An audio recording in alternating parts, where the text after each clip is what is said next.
Bismillahirrahmanirrahim. Assalamualaikum warahmatullahi wabarakatuh. Halo sahabat soleh soleha, berjumpa lagi di channel ini. Pada kesempatan kali ini kita akan melanjutkan materi pendidikan agama Islam dan budi pekerti, masih dalam tema kisah sahabat Nabi Muhammad SAW. Namun sebelumnya, mari sama-sama kita berdoa agar Allah Subhanahu wa taala senantiasa memberikan kemudahan kepada kita semua. Bismillahirrahmanirrahim. Rabbi zidni ilma warzuqni fahma. Amin. Pada video kali ini kita akan melanjutkan kisah sahabat Nabi Muhammad, yaitu tentang Sayyidina Umar bin Khattab. Selamat menyaksikan kisah Sayyidina Umar bin Khattab. Umar bin Khattab bin Nufail al-Mahzumi adalah nama lengkapnya. Ibunya bernama Hantamah binti Hashim, sedangkan ayahnya bernama Khattab bin Nufail. Sayyidina Umar berasal dari suku Bani Adi, salah satu keturunan kaum Quraisy. Sayyidina Umar bin Khattab dikenal sosok yang tegas dan pemberani, bertubuh kekar, urat-urat ototnya tampak kemerah-merahan, tapak tangan dan jemari-jemarinya terasa kasar dan bahunya bidang, berpostur tubuh tinggi sehingga nampak gagah. Sayyidina Umar bin Khattab masuk Islam.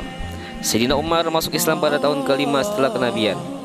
Beliau masuk Islam setelah adiknya, yaitu Fatimah, dan suami adiknya Said bin Zaid masuk Islam. Pada saat itu, Sayyidina Umar sangat marah ketika mengetahui bahwa Fatimah dan suaminya telah masuk Islam.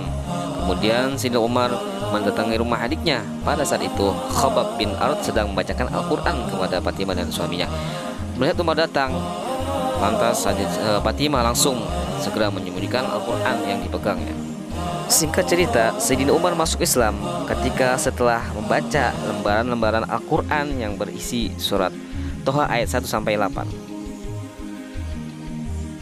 Kehadiran Sayyidina Umar bin Khattab dalam barisan Islam menambah keberanian kaum muslimin menyatakan keislamannya tanpa sembunyi-sembunyi.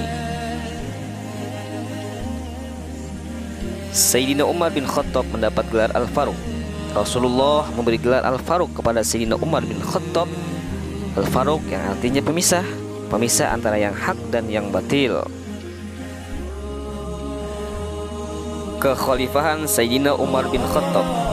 Beberapa hal yang dilakukan Sayyidina Umar pada masa kekhalifahannya selama 10 tahun 6 bulan. A. Membuat lembaga-lembaga, antara lain lembaga pengaturan air, pengaturan makanan, pengaturan masalah masyarakat, urusan tanah, pajak dan lain-lain. B. Mendirikan Baitul Mal. C. Menetapkan tahun Hijriah yang dimulai dari saat hijrahnya Nabi SAW dari Makkah ke Madinah.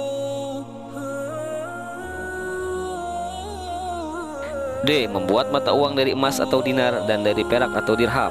E. Membentuk angkatan perang. F. Menggaji para pegawai dan tentara. G. Memperluas wilayah Islam. Beberapa daerah yang dapat ditaklukkan antara lain Damaskus, Aleppo, Homs, Antioquia, Baitul Maqdis, sebagian wilayah Mesir, Persia, Palestina dan Suriah. Sayyidina Umar bin Khattab wafat pada usia 63 tahun, tepatnya bulan Zulhijjah tahun ke-23 Hijriah, dimakamkan di sebelah makam Nabi SAW dan makam Sayyidina Abu Bakar As-Siddiq. Dikisahkan dalam sebuah riwayat bahwasanya Sayyidina Umar bin Khattab memiliki wibawa yang sangat tinggi. Beliau ditakuti oleh lawan dan disegani oleh kawan. Jangankan manusia, syaitan pun akan takut ketika berhadapan dengan Sayyidina Umar bin Khattab, karena wibawa yang dimiliki oleh beliau sangatlah luar biasa. C. Meneladani perilaku sahabat Nabi Muhammad SAW.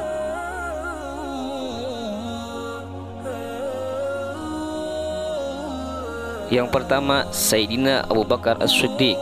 Sayyidina Abu Bakar As-Siddiq merupakan khalifah pertama setelah wafatnya Rasulullah SAW. Sayyidina Abu Bakar kecil dikenal sebagai anak yang sabar, jujur dan amanah.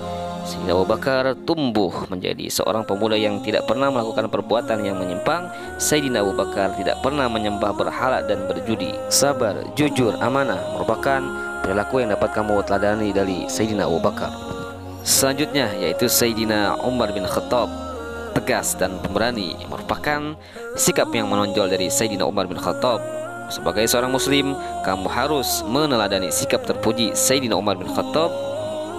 Demikian yang dapat Pak Guru sampaikan pada video materi kali ini. Mudah-mudahan bermanfaat dan bisa dipahami dengan baik. Wallahu a'lam bishawab. Kurang lebihnya mohon maaf. Assalamualaikum warahmatullahi wabarakatuh.